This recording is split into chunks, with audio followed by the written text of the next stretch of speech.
भारतीय परंपरा में योग और यज्ञ दोनों का काफी महत्व रहा है और आज हमारे साथ पतंजलि योग पीठ के स्वामी यज्ञदेव जी महाराज उपस्थित हैं। तो चलिए आज जानते हैं यज्ञदेव जी से कि यज्ञ का महत्व और योग का महत्व क्या है।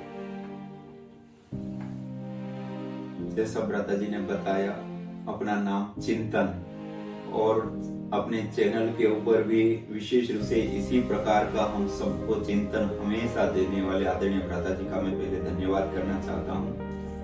और भ्राता जी ने बताया कि योग और यज्ञ का विशेष लाभ क्या होता है और किस प्रकार से हमारे लिए लाभकारी होता है। देखिए, हम जिस जीवन शैली को जी रहे हैं उस जीवन शैली में स्ट्रेस, तनाव, डिप्रेशन और खास करके अनेक प्रकार की बीमारियां ये हमारे जीवन को दुखप्रद बनाती है। हमारी भारत की यह जो प्राचीन विद्या यज्ञ है, प्रतिदिन अपने घर के अंदर हम 5 से 10 मिनट का समय निकाल करके छोटी छोटी कुछ आम, पीपल, बरगद, गुलर आदि की लकड़ियां या फिर उसके साथ साथ कुछ जड़ी बूटियां, औषधियां या अक्षत, तिल आदि और गाय के घी आदि से हम हवन करते हैं, तो उससे उत्पन्न जो ऊर्जा है, शक्ति है।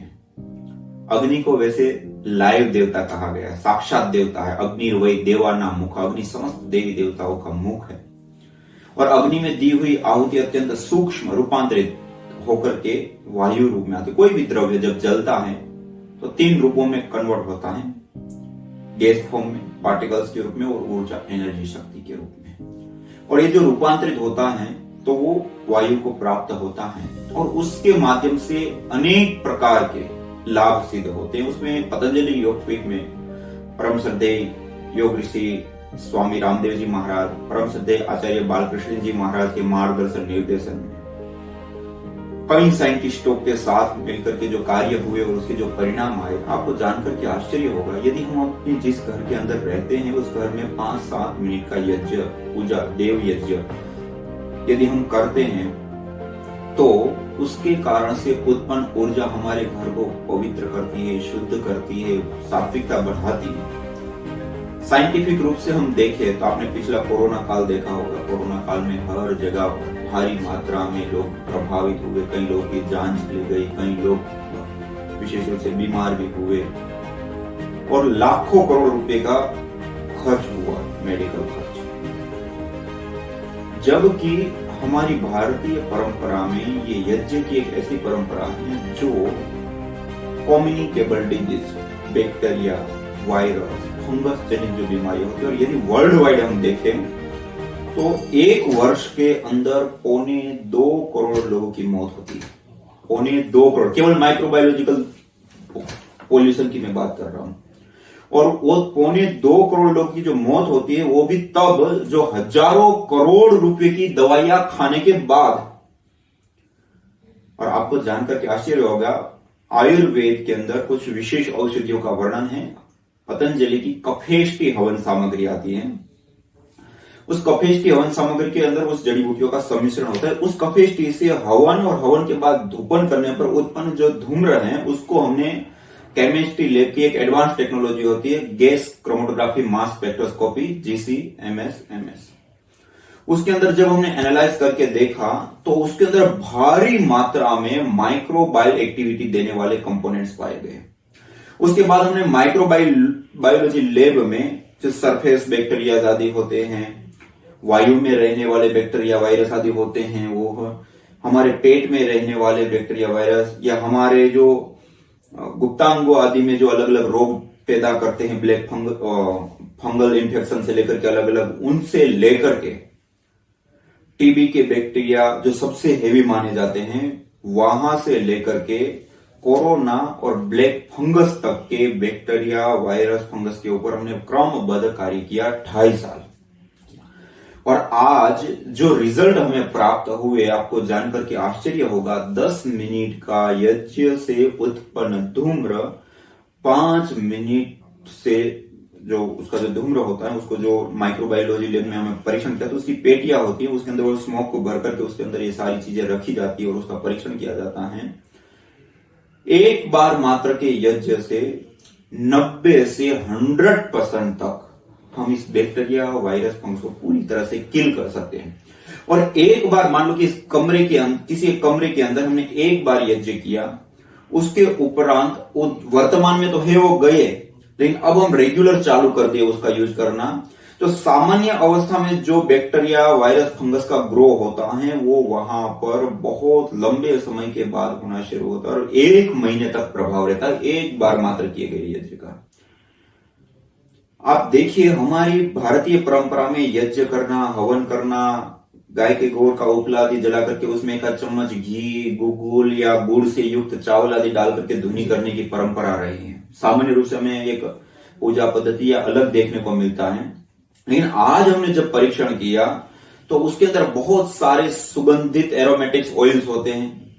वो जब हमारी नासिका में, आपने देखा ही होगा जब पूजा करते गुगुल आदि की धुनी करते तो अच्छा लगता है, जो सुगंधी आती है वो एकदम से परफराल से लेकर के ग्वाइकोल से लेकर के मेथोनोमाइल से लेकर के थोजोन से लेकर के ऐसे कंपोनेंट्स होते हैं जो हमारे मस्तिष्क को एकदम रिलैक्स करते हैं, गुड हार्मोन्स को बढ़ाते हैं, स्ट्रेस हार्मोन्स को डाउन लाते हैं।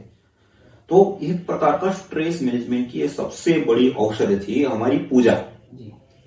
और दूसरा वो बैक्टीरिया, वायरस, फंगस जो हम जानते नहीं है, हम अपनी आंखों से देख नहीं सकते बैक्टीरिया, वायरस, फंगस को, लेकिन बीमारी तो करते हैं और हमने कोरोना काल में खास करके देखा।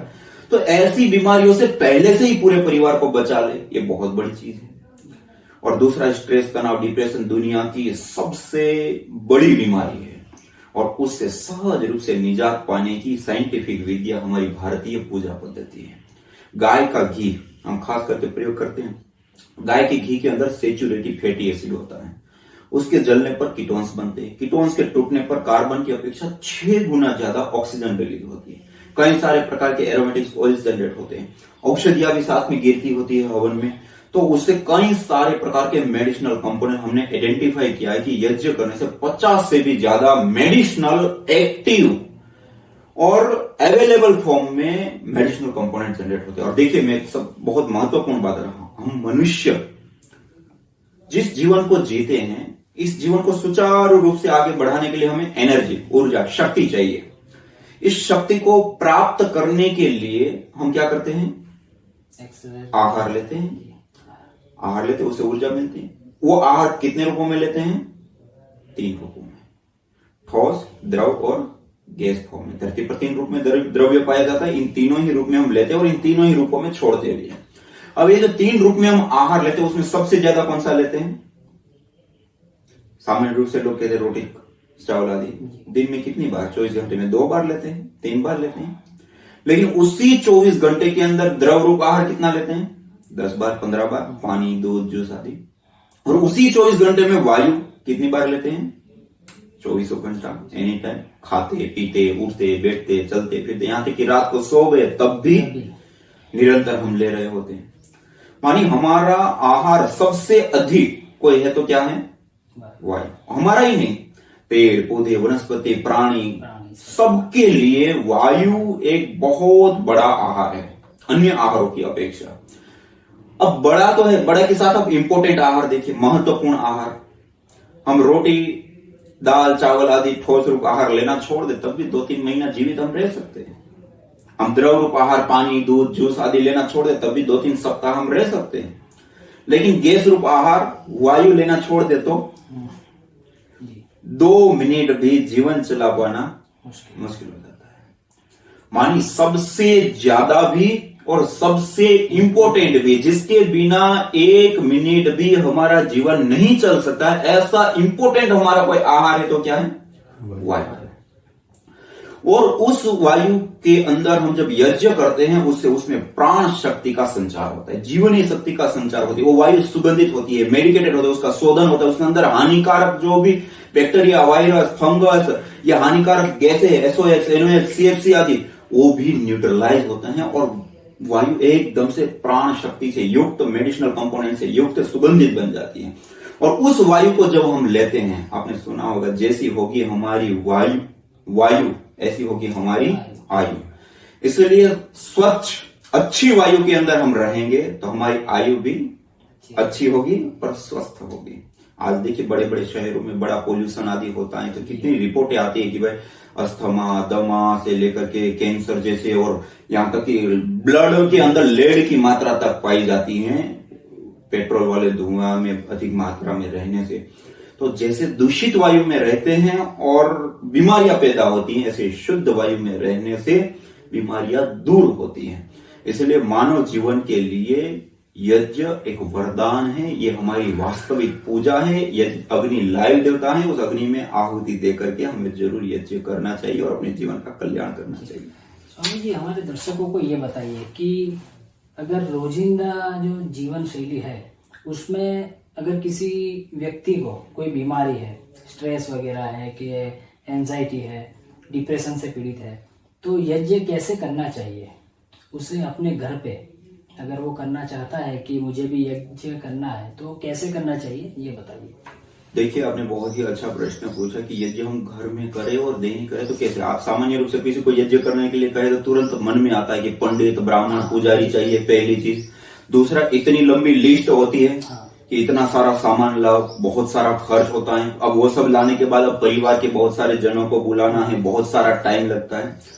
देखिए, ये नैमित्तिक यज्ञों के लिए होता है। हमारी भारतीय परंपरा में मुख्य 21 प्रकार के यज्ञ बताए गए हैं।